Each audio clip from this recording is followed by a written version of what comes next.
There's this one video where the actor is going around a corner and he is faded out before making it completely out of the viewer's sight.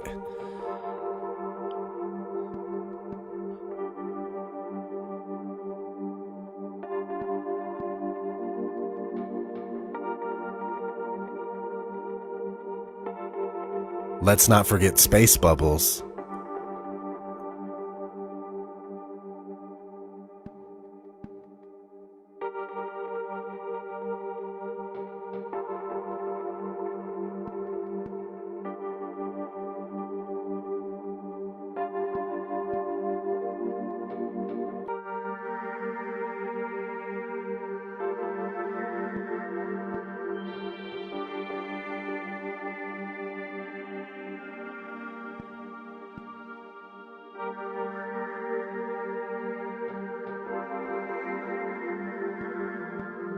Dave Williams about to move out of the Quest airlock. Those particles that you see emanating from the airlock is said by the EVA officer Paul Baim in Mission Control to be particles of water from the crew's sublimators on their spacesuits. There you go. Come up a little bit there.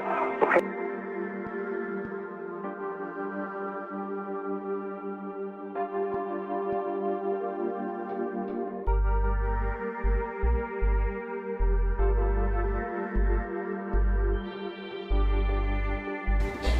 So many times during spacewalks outside the International Space Station, we can see air bubbles rising up. Can you touch on how there are air bubbles in space? Can you be more specific? Air bubbles? So yeah, like a lot of times during the footage, the NASA footage, you can see bubbles coming up out of the helmets or kind of from underneath you. How do you explain bubbles in space? Yeah, I'm not sure exactly what you're talking about. Oh, and it just happens that actors train in an underwater tank.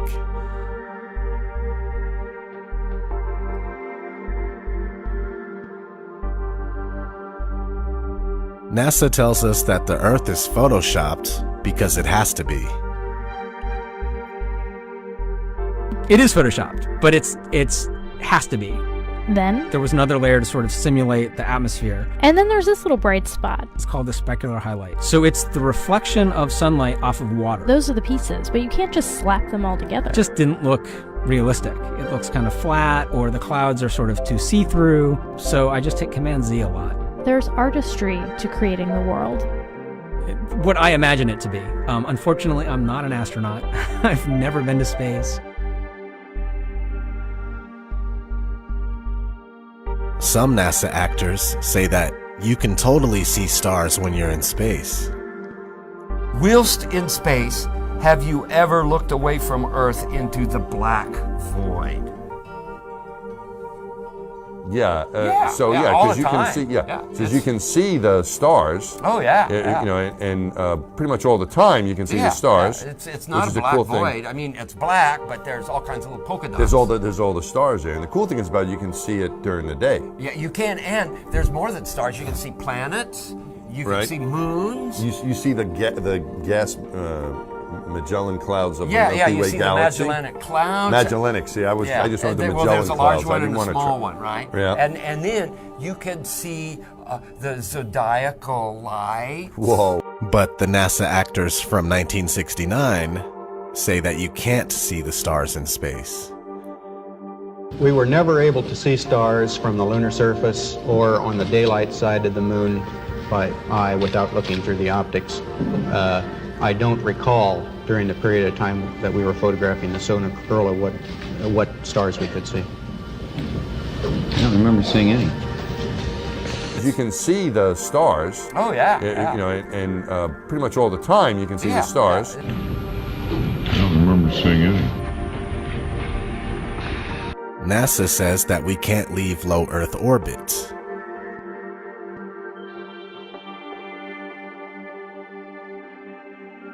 Right now, we only can fly in Earth orbit. That's the farthest that we can go. The kinds of technologies that we're testing out on Space Station are definitely helping us with our goals of going beyond low Earth orbit.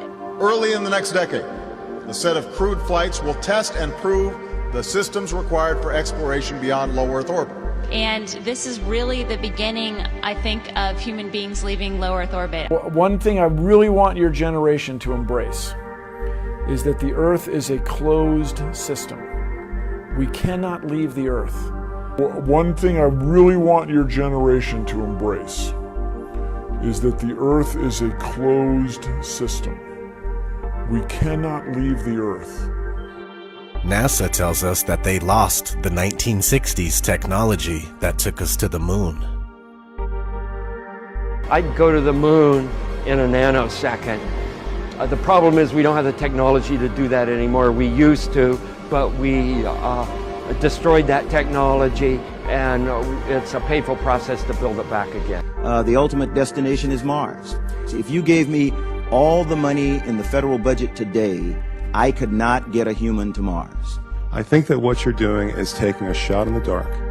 You have no way of knowing if any commercial entity will ever be able to put a man in orbit, no matter how much money you throw at them. What you're doing is you're taking NASA's manned space program and making it a faith-based initiative.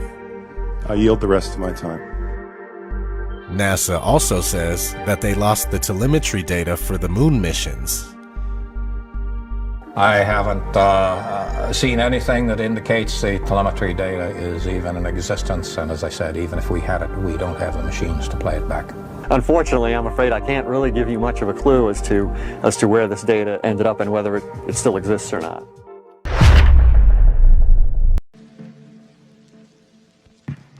Flat Earth has long been touted as the mother of all conspiracy theories, suppressed and ridiculed for centuries as being an ignorant, unscientific worldview. But the facts of the matter are far from what you've been told. It is a fact, not a theory, that bodies of water always seek and find their own level. From a pond, lake, or an ocean, the natural physics of water is to find and remain level.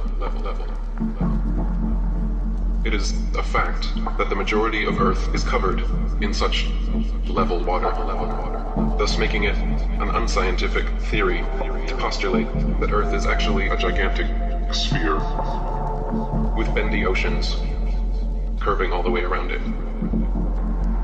It is an unproven, unscientific theory with no observable, measurable, or repeatable evidence to claim that bodies of water can somehow bend, cling to the exterior of shapes, and show convexity upon their surface. It is a fact, not a theory, that we are able to observe objects at incredibly long distances, far beyond what would be possible if Earth were a globe 25,000 miles in circumference, as we're told. For example, it is a fact that in Genoa, Italy, from just above sea level, it is possible to see the distant islands of Elba, Caprea, and Corsica 80 to 125 miles away. It is a necessary theory that the globe Earth must curve 8 inches per mile squared if it really be a ball 25,000 miles in circumference, as we're told.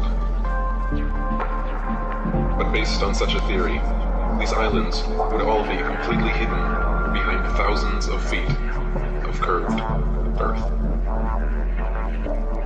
It is a fact, not a theory, that the horizon always appears perfectly flat, 360 degrees around the observer, regardless of altitude.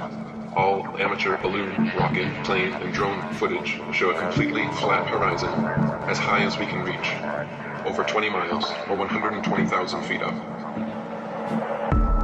It is an observable, testable, repeatable, scientific fact of reality that Polaris, the North Pole star, situated perfectly over the North Pole center of Earth, never moves a single inch. Night after night, year after year, century after century, with all the other fixed stars remaining fixed in their relative constellations, revolving perfect circles around Polaris.